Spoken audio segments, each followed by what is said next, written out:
We're about to have a new GOP Senate leader. It might be Rick Scott. Senator Scott is going to join us. Senator Marsha Blackburn joins us. Dr. Kevin Roberts of Project 2025. All that and so much more coming up on I'm Right.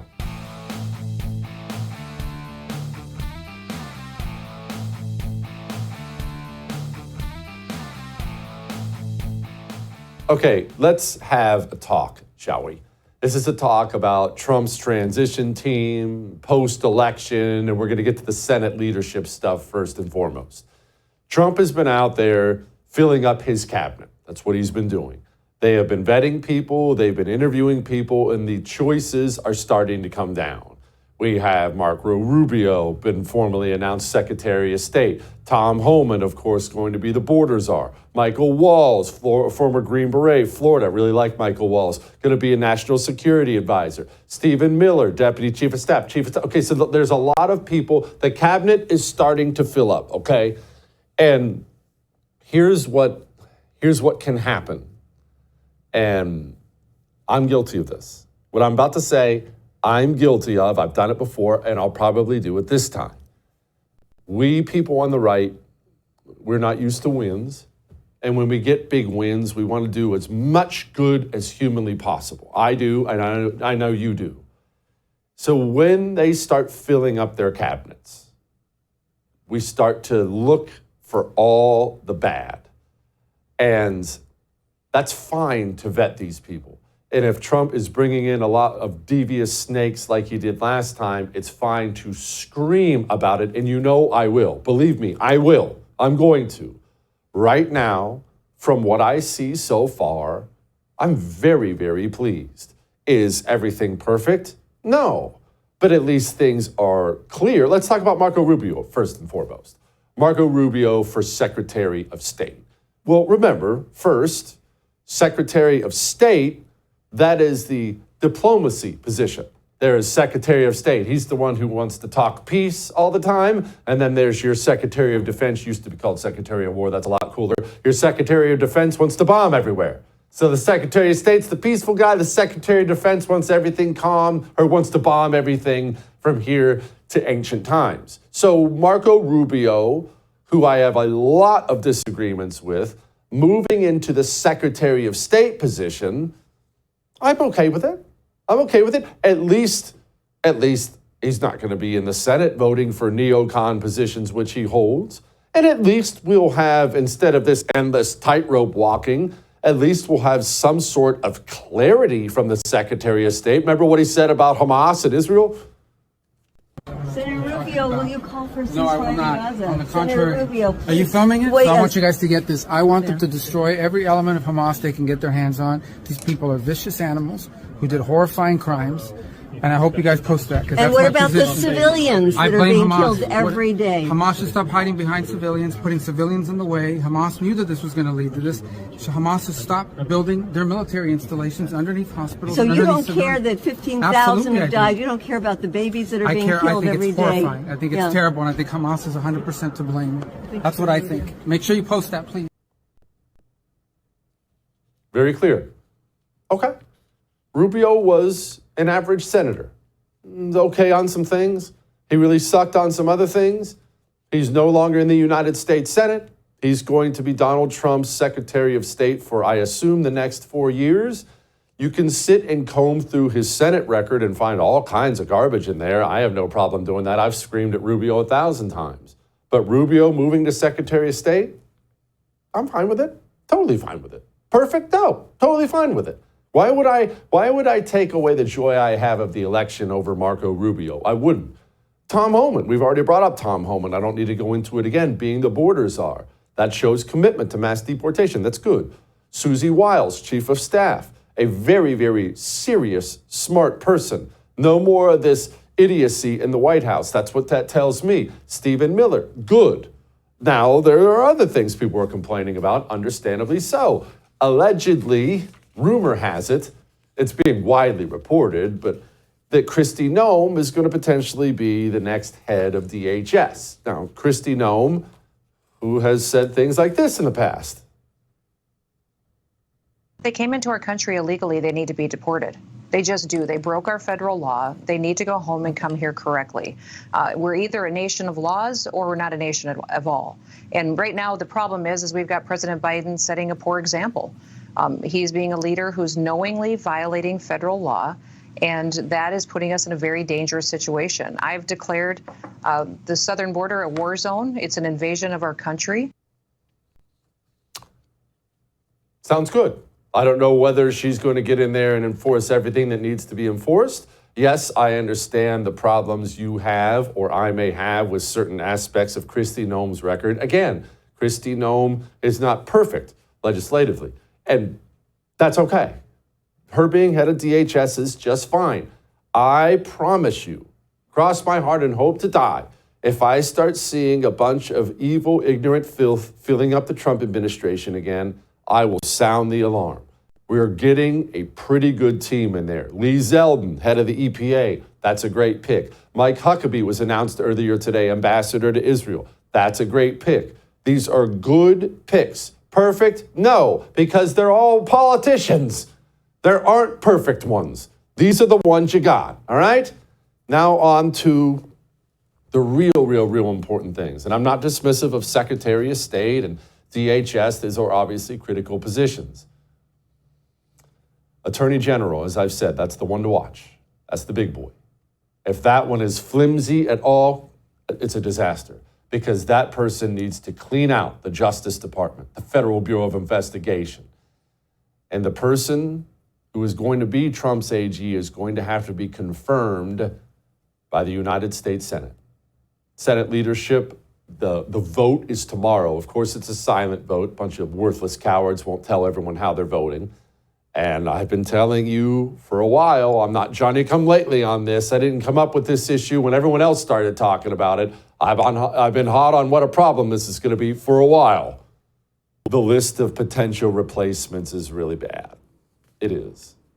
Yes, there is a chance a more conservative upstart like Rick Scott can mount some sort of a revolution within the Senate GOP and maybe take over. That's probably about the best we could hope for. But the truth is, there have been a couple guys who've been gunning for this leadership spot for a long time, sucking up to Mitch McConnell, proving to the DC swamp that they're team players, of course, that they'll play ball. And those two names are John Cornyn, he's much less likely, and John Thune. John Thune. John Thune from the blood red state. John Thune, who should have been primaried forever ago. But of course he's handsome and speaks very well on TV. So the moron GOP primary voter goes out and votes for him every time. John Thune's probably going to be our next Senate minority or majority leader. Saw it coming a while ago. And it's bad. It's bad if it's Thune or it's Cornyn, because those two will view their roles differently than you view their roles. You and I, understandably, would view having a Senate, a House, and a presidency after an election as a mandate to drain the swamp, secure the border, and do some good. John Cornyn and John Thune would 100% view their roles as stopping that. They want business to continue as usual.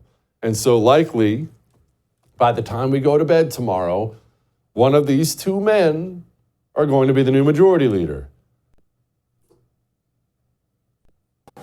Under the effective leadership of Director Wray, the agency has remained committed to doing things independently and by the book, which I think is perhaps the most important characteristic. We worked with the NRA to listen to their concerns, but in the end, I think they simply they have a membership and a business model that will not allow them to support any legislation. John Cornyn of Texas told CBS News he simply doesn't think Donald Trump can get elected president. Quite a statement from Senator Cornyn. John Thune of South Dakota says America is going to have to decide whether it wants to deal with, quote, all the drama. Donald Trump is the Republican nominee. Would you support him?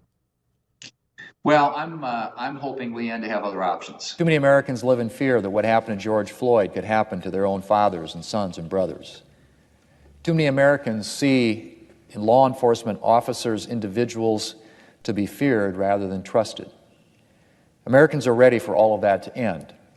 They want reform and increased accountability.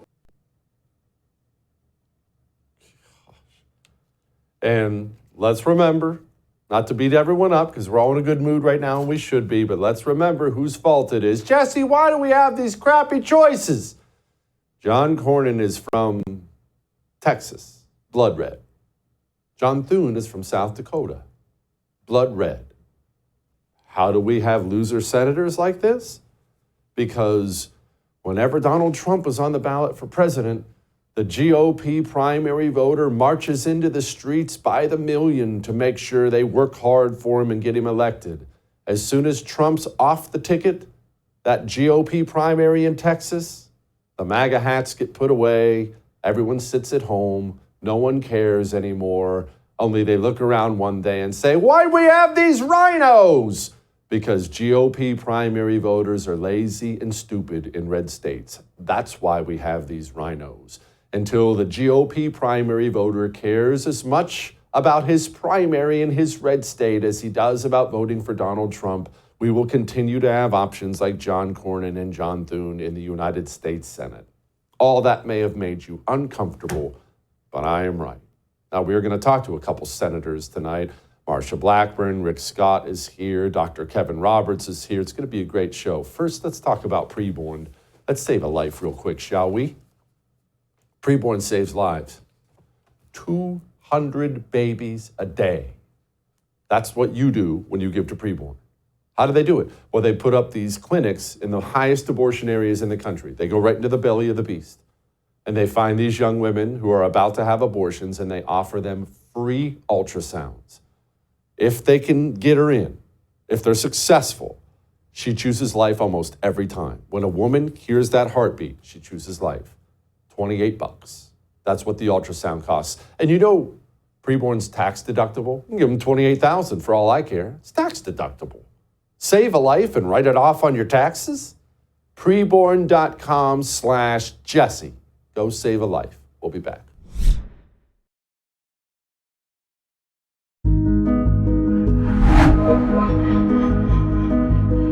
We need Rick Scott as our majority leader. Here's a serious individual, very successful person in the private sector, successful governor of Florida. You know, he wants to challenge these issues. I'm not sure the other people running necessarily do. Wholeheartedly agree, and joining us now is the man who hopefully, fingers crossed, is going to be the next Senate Majority Leader, Senator from the great state of Florida, Rick Scott. Senator, okay, how's it looking right now? Don't blow smoke on me. Are you looking good? Is it a disaster? Where are we at? I'm optimistic, but there's so many of my colleagues that they're not saying where they are. So, you know, I'm going in, we're having a dinner tonight. It's a little frustrating because everybody can't be there. And then tomorrow they've just told me that, you know, we get to make our pitch, but we don't get, there's not going to be a Q&A. But I mean, they're trying to rush this, but that's, you know, there's not much I can do about it. So here's my pitch. My pitch is real simple. I support Donald Trump's agenda, number one, wholeheartedly. He got a mandate. Let's get it done. That's one. Number two is I have the background to get things done. I'm a business guy. I built the largest hospital company. I built a variety of manufacturing companies. I was the governor of Florida. We turned our economy around in Florida. So I know how to get things done. You have a goal, you build a team, you create a plan, you create the measurement systems, and you keep working it every day to get it done. That's what we need up here. We have big problems. Let's get them fixed. Senator, what are you guys having for dinner? I don't know. It's what they have up here is chicken, and a little bit more chicken, and they have a little bit more chicken. See, I was hoping that I would hear something fancy. You're freaking United States senators. I figured it would be steak and lobster or something nice or something. Maybe that's the key, Senator. Maybe you need to foot the bill and get some lobsters and steaks in there, and let's buy some votes. We need you in there. That I didn't think about that. I don't know if it's too late to do that. I think some people might be trying to do that. Yeah, I'm sure they are. In all seriousness, why the secret ballot? Help us, for those of us on the outside looking in. I will never be a senator, and most people watching won't. Why is secret ballot? Why is this something that's not done in the open? Why won't your colleagues tell you whether or not they're backing you? This seems confusing to people who are watching and saying, why isn't this open? Right? Why can't we all see? Why? It doesn't make any sense to me. Look, you know how I vote on everything else. You know how I vote on judges. You know how I vote on every nominee. You know how I vote on every bill. I don't get this, and I don't understand why it's rushed. We have new senators, new Republican senators. I mean, they just start orientation, I think, today, and so tomorrow they've got to vote for the next 2 years, and maybe for it's hard to change when somebody gets elected. So who's going to be the majority leader? So I don't get it. But look, they did this 2 years ago when I ran against McConnell. They rushed the vote to the next day. So this is a way for people to try to reduce the chance that the outsider, the guy that wants to completely change how we work to maybe get something done, like balance the budget, secure the border, get more American jobs, hold China accountable, make sure we're not in forever wars. The guy that wants to do that has a harder time getting something done. Yeah, of course, because he's not in the business of Washington, which is what concerns me a great deal. I've made my thoughts very clear to everybody on the other two you're running against. I'm not going to ask you to do the same, but I have a great deal of concern about Trump's appointments getting confirmed if we don't have a solid enough leader in the Senate. But please tell me, shoot me down, is that a valid concern? Because I'm very worried about it. Well, let's look at history. Under Bill Clinton, he got to do recess appointments. Under George W. Bush, he did, I think, 171 recess appointments. Even Barack Obama did 32. Trump, with 2 years of McConnell's leader, 2 years as Schumer's leader, got no recess appointments. So we've got to get his appointments done. If Schumer, which all the anticipation he'll continue to do what he's doing, tries to slow down the process so Trump can put his team together, then we've got to go into recess and let Trump put his team together. So I've been very clear. Trump has got to be able to put his team together. He got a mandate. We've got to allow him to govern. We know we have problems, and I just don't get it. Why they don't understand that Trump won a mandate. If these Democrats keep fighting Trump, that what they're going to do is then in 26 we'll pick up more Democrat seats. So I don't get why these people don't realize Trump won with a mandate, won the popular vote, over 300 electoral votes. I mean, he kicked her butt because Harris's policies and Democrat policies are horrible for your family. This GOP leadership in sickness in D.C., it's just been going on for years and years and years, as long as I've been involved politically. What is it about the swamp that they love so much? They've been like this forever. The names change, but it's always the guys in leadership are constantly screwing over the Republican base, new Republican presidents. Why? Help us understand.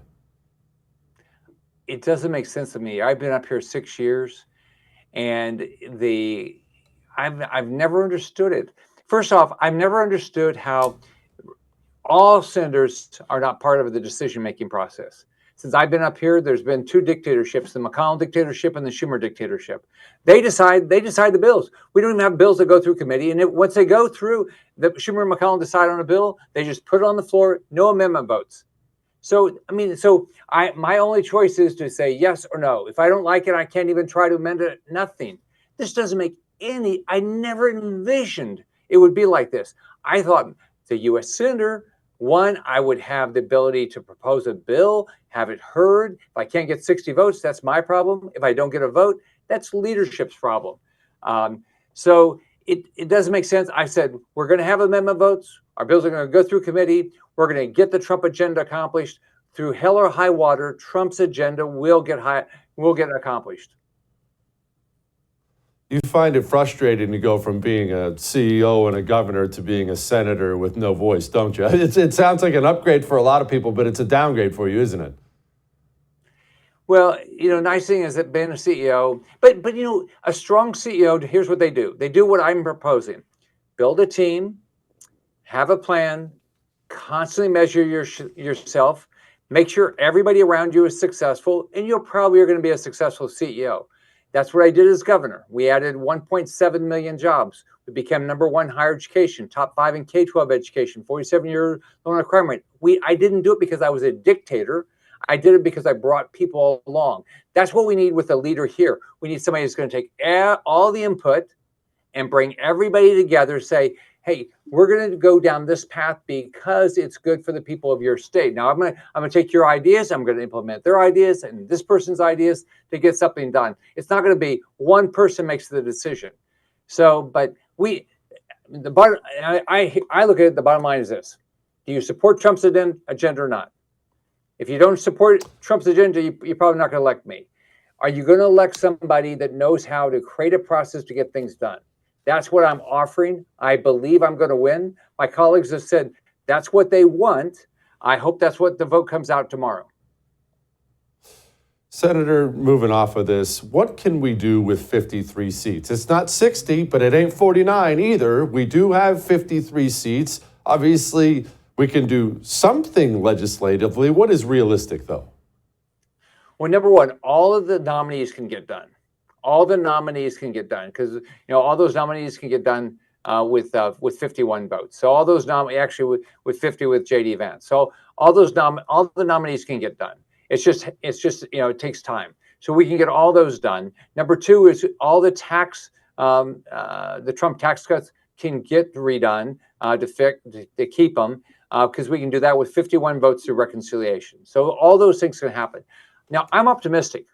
My experience in my business life is if I talk to people, you can find common ground. Look, Democrats are getting hurt by having an open border. So hopefully there's 7 Democrats that want to do everything they can to make sure we fix our border problem. I hope there's 7 Democrats that will come along and make sure we don't have a woke military. I hope there's 7 Democrats that say we've got to start creating full-time jobs.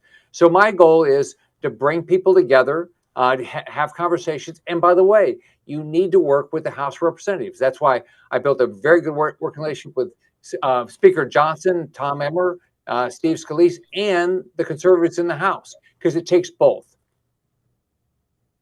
Senator, we are pulling for you. Good luck. Go get them tomorrow.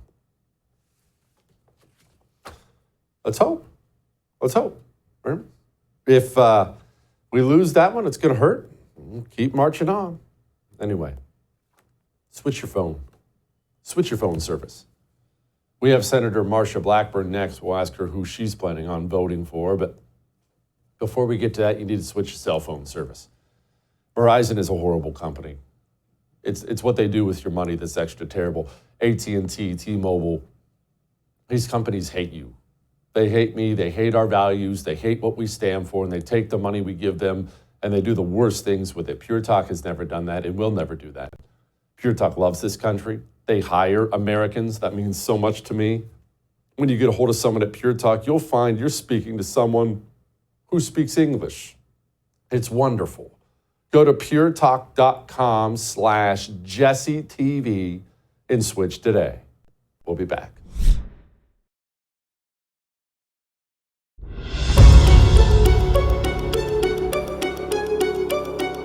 I invite every Tennessean to work with me, fight with me as we protect our freedoms and our liberties, and fight with me so that we have less government, so that we stop the overspending in Washington and get this debt under control.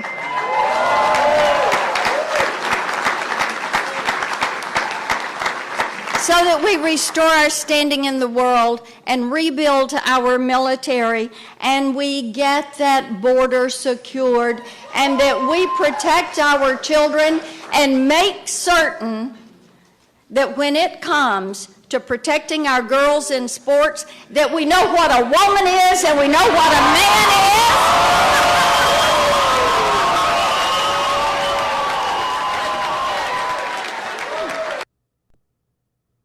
I still can't believe how insane the communists are. How did the whole trans thing, how did that ever even get started? It's wild. It's wild that a U.S. Senator even has to say that. Joining me now, Senator from the great state of Tennessee, and now she's going to be parked there for another 6 years, which we love, Senator Marsha Blackburn. Senator, 53 looks a lot better than 49. What can we do with it? And what we can do is make certain we get the Trump agenda passed and signed into law. You know, Jesse, the American people voted and they have sent a mandate to Congress. The Trump agenda is what they want done. They want the tax cuts made permanent. They want the border secured. They want to fill out this administration so that we reduce the size of the federal government. That means you've got to have cabinet secretaries that are going to start drawing a red line through a lot of what this administration, the Biden administration, has done, and what the Trump administration can get in here and reorganize the federal government so that it is more efficient and costs the taxpayer less money. We also want to make certain that our allies know that they can depend on us, our enemies fear us. And yes, as I said, people want to protect our children. They want to make certain that girls' sports are for girls and that you don't have boys playing in girls' sports. Yeah, I can't believe that's a partisan thing. But anyway, I'm glad we have to take that stance at this point in time. Okay, as far as reducing the size of this government, something you've been hot on for quite some time. Can we do it? Government employees are famously very difficult to get rid of. You can't fire these freaking leeches. They get in there and they just stay attached to you forever. What can be done? What's realistic? This is why reorganization is so vitally important. And I have encouraged the administration to freeze federal spending and federal hiring on day one. I think if President Trump did that, made it retroactive to January 1st of 2025, then that would prohibit a lot of these people getting pay raises or elevations in their rating. But Jesse, when you reorganize the federal government, what you do is eliminate positions that are no longer necessary. And then those individuals, their job has been deleted and they would have to find another position or they would have to go to the federal, to the private sector. The way I've looked at it is this. If you say all total, we've got 4 million federal employees spread across the country. And every year we have about 80,000 resignations and retirements out of that number. Then if you just froze federal hiring, that helps you get to that spot where you need to be. The other thing is if you're going to be a federal employee, you need to be showing up for work every day. We've got departments like the Veterans Affairs Department, where people that work in veterans healthcare, those caseworkers work only 5 days out of 10. 10 days is the pay period. They work 5 out of 10 in person. Those that are in VA benefits can work remotely 8 out of 10 days. They only have to show up 1 day a week in the office. We need to put a halt to that. People need to go back to work and get their job done. Senator, let's talk about the Senate leadership race. That's what's on everyone's mind right now. John Cornyn, John Thune, Rick Scott, they've all been campaigning and jockeying and donating money for this thing for quite some time, trying to get to that Mitch McConnell spot now that McConnell's stepping down. Who do you like for this and why? You know, Jesse, we've got a forum tonight. I'm going to be there. I've got my list of questions. We've got 3 good guys. I've reached out to Rick Scott, haven't heard back yet. Look forward to that conversation. And what I want to do is see what their game plan is for getting President Trump's agenda across the finish line and signed into law.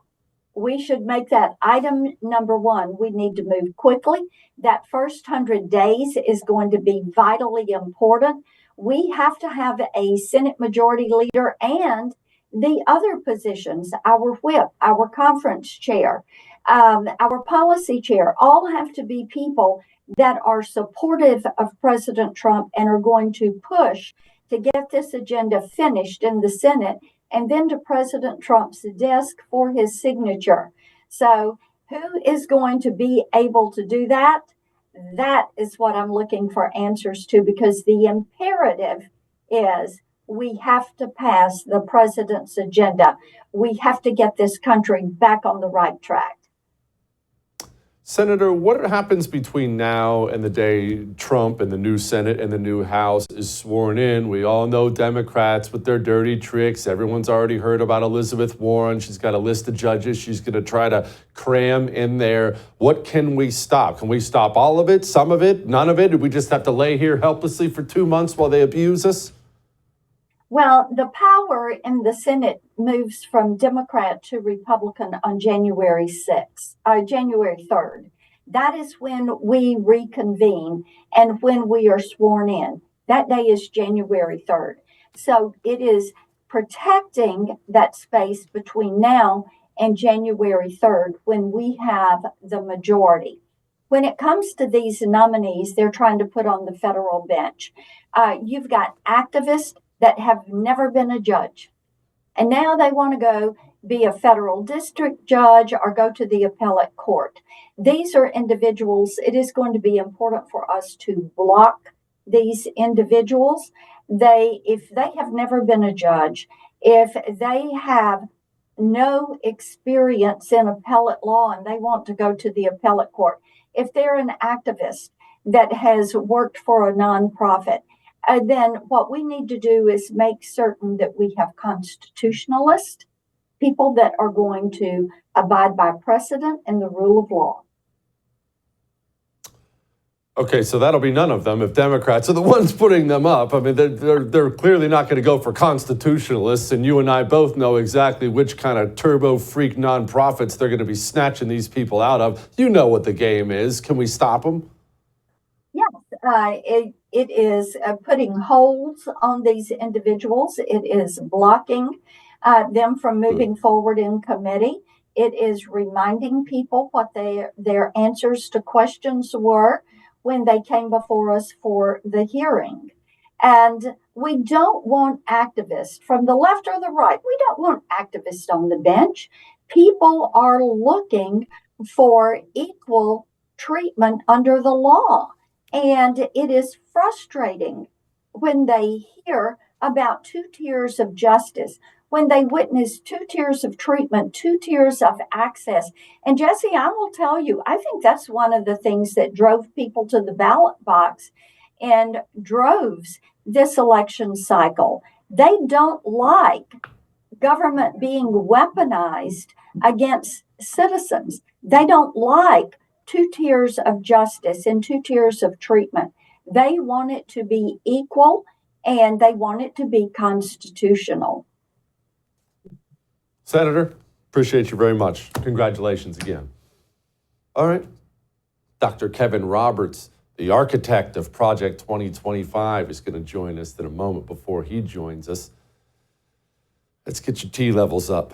We might be facing some really great times here. Don't you want to feel good about it? Don't you want to be in a good mood? Gentlemen, you find yourself down a lot? I'm sad. I don't know why. It's because your T levels are low. That's why you don't have any energy. Ladies, you're running out of gas at 2 or 3 in the afternoon. You need a female vitality stack from Chalk. Guys, you need a male vitality stack. Natural herbal supplements. 90 days, you will feel like a brand new person, probably sooner than that, but try it for 90 days and tell me how you feel. Want a big discount on it? Chuck.com/JesseTV is where you go get one. We'll be back.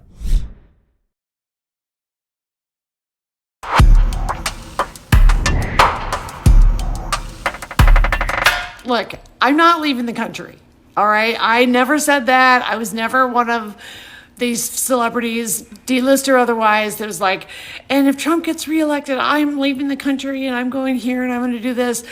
Obviously, I didn't want him to win. And, you know, what's going to happen now, especially with Project 2025, is yet to be seen how much they're going to do of it. But I definitely suggest that you read Project 2025. It's not that difficult of a read at all. It's not a book. But I have had the knock at the door. So don't come at me and don't be talking to me about, you know, you should be so scared, Kathy, and I'm sure you're packing your bags. Well, that was hard to watch and hard to listen to. Anyway, nobody has gotten more free publicity for his thing than my next guest, the president of Heritage Foundation, Dr. Kevin Roberts, also author of a new book you should probably pick up, Dawn's Early Light, about saving this country. Doctor, how much free, if you had to guess, because you've been doing this a long time, how much money in free advertising do you think these crazy commies have provided you in Project 2025? It's endless. I've never seen marketing like this in my life. Well done. Yeah, I think about $1 billion. I mean, basically what Kamala Harris raised for her ridiculous campaign. And can I just say, what knock has Griffin gotten on her door? I mean, what a preposterous assertion. But that's what's going on with so many of these unhinged lefties. The best thing we're going to do with Project 2025 is fix the ice cream machine at McDonald's. Okay, so Project 2025 obviously got a lot of pub during the campaign. The commies tried to dump the whole thing in Trump's lap. Trump said, I don't know it. I don't have anything to do with it. But it is wonderful. And you and I have had this talk before about it's a database. It's database so we have good people to select from to start filling up these government roles. How's it looking? It's looking great. You know, there are two parts to our project. One is the policies, which of course we do every day at Heritage in conjunction with over 100 other groups. But the real key part of this, the long-term part of this, is the personnel database. We have about 20,000 names there. Way too early to prognosticate or even estimate what number of them will be asked by the current administration to go in. But I will say that the way it's looking is that the president-elect is hitting a grand slam. All of the names that have been confirmed thus far, starting with the chief of staff, Susie Wiles, to our visiting fellow at Heritage, Tom Homan, who's going to be the border czar, to my friend Stephen Miller, deputy chief, to Marco Rubio. This is a stellar cabinet. And what I like about this the most, Jesse, to sum up here, is that it reflects where conservatism is right now. It doesn't reflect conservatism of 10 or 20 or 40 years ago. It is an honest to goodness, realistic view of where the country is. And I think they're going to do just a spectacular job. I do too. And that almost makes me nervous how hopeful I am about everything I'm seeing. Obviously, it's not going to be perfect. There's no such thing as perfect in Washington, D.C. But what is realistic, Kevin, if this is going to continue like this? What's a realistic hope for what he can get done in 4 years? It's just 4 years. There won't be another 4 after that. What can he do? Well, I'll separate that into two parts. The first is what I think is realistic, perhaps even somewhat likely by next summer, so just 6 months in. You're going to see the border closed. You're going to see self-deportation of a majority of the illegal aliens who have come here. That's just the nature of what happens when there is a very strong administration administering the rule of law. Not just at the southern border, Jesse, as you know, but also in the interior. That's what Tom Homan gets right so well. But then I think you're going to see the renewal of the Trump tax cuts early on. That's going to be a boon to the economy. And then thirdly, while I don't know which agency it will be, if I had to guess, and it is just a guess at this point, I do think that President Trump and Vice President Vance are going to pick a particular agency, whether that be the Department of Education or something else, and say, we're going to use this as an example to show to the American people of what it looks like to devolve power from Washington back to the states. And then with that head of steam legislatively, I think you're going to see massive deregulation through executive orders, perhaps even through Congress. We got to get past the good thing, the filibuster in the Senate. We don't have 60 votes, and we have a very slim majority in the House. There's a lot of this action that requires legislation. And obviously, as conservatives, we want that to happen. But I would think if we're sitting here talking a year from now, while it won't be perfect, politics can't be. That's not how policymaking goes, even with great men and great women involved. I think we're going to be really pleased. We have a huge leadership fight for who's going to be guiding the ship in the Senate. It's coming tomorrow. I've been vocally shouting for Rick Scott, and that is not as much of an endorsement as Rick Scott, actually, as much as it is I know exactly what John Thune and John Cornyn will mean. It'll just be a continuation of Mitch McConnell. You talked to Rick Scott today, didn't you? I talked to Rick Scott yesterday and did something that usually we don't do at Heritage, and that is we endorsed him. We usually let the members of the Senate and the members of the House make their own decisions. We respect that. But in this case, there's just too much at stake. Senator Scott is one of my best friends in Congress. He's just a real dude. I mean, he's just a guy you could sit down and have a cup of coffee with or a beer with, very accomplished, someone who understands, to your point, Jesse, that we cannot continue to do business as usual in Washington if, in fact, the Republicans come together and select Senator Scott as majority leader, along with, even though it's a slim majority in the House, having Speaker Johnson there, along with the executive branch. To your first question, how are things going to go? They're going to go a lot better because Rick Scott is not owned by K Street. The others are, and I'm hoping Rick Scott gets it, but at this point in time, from what I hear, it doesn't sound good. What are you hearing? Look, he started this as a long shot. As a long shot. And I think that those chances have improved. He certainly believes that he can win. I hope that he can.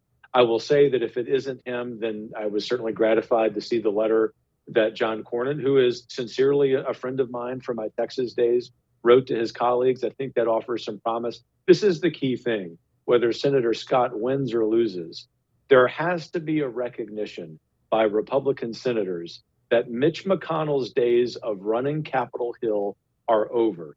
He might have done some good with judges. He might have done some good in the past. I certainly respect him personally, but it is time for him to move on and get out of the way so that we can implement what the popular will from the election is, which is that we must dismantle Washington's power over the rest of us. Talk to me about this book, Dawn's Early Light. What's in it? Well, it's a bit of a longer term view of where we go from here. Obviously, Heritage is very much involved in the short term. We registered a lot of voters and spent a lot of money on messaging in the campaign. But another part of our job, as you know, Jesse, is to articulate a vision about what America can look like. And picking up on this conversation thread that you and I are having, which is an attempt to undermine the power of the deep state, undermine the power of the elites in Washington and New York. I use that as a pivot point to hopefully, I hope, inspire people with these words of Francis Scott Key, Dawn's Early Light, that we just might, in the 2020s, have an opportunity to reinvigorate the American dream by doing what?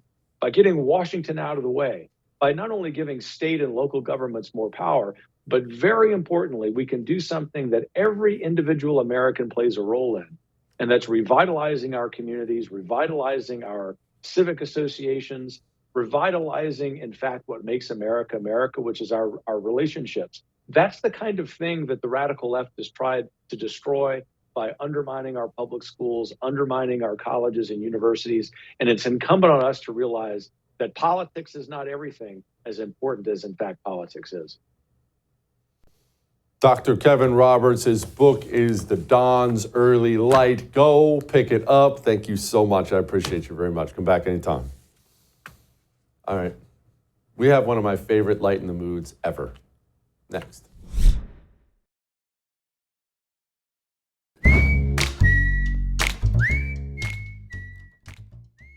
All right, let's lighten the mood. First, before we lighten the mood, make sure you go subscribe to my YouTube channel, youtube.com/@JesseKellyDC. We put some extra things on there you can't really get anywhere else. And next, I've said before that the communists hate me, say I'm too harsh and all this other stuff. And I've said I'm an adorable teddy bear compared to the next generation that's coming. You want to hear from the next generation? Carson called into my radio show. This is what he said. Carson from Colorado, 12 years old. What's up, brother? Hello, I'm Carson Gutzler, and I wanted to tell you that for Halloween, I dressed up as Donald Trump and went to my school and tried to piss off all the commie liberal teachers because it was really funny. They kept telling me to take my wig off and my hat. I wore a Make America Great Again hat. It was hilarious. All my friends were my bodyguards, and they were all conservative.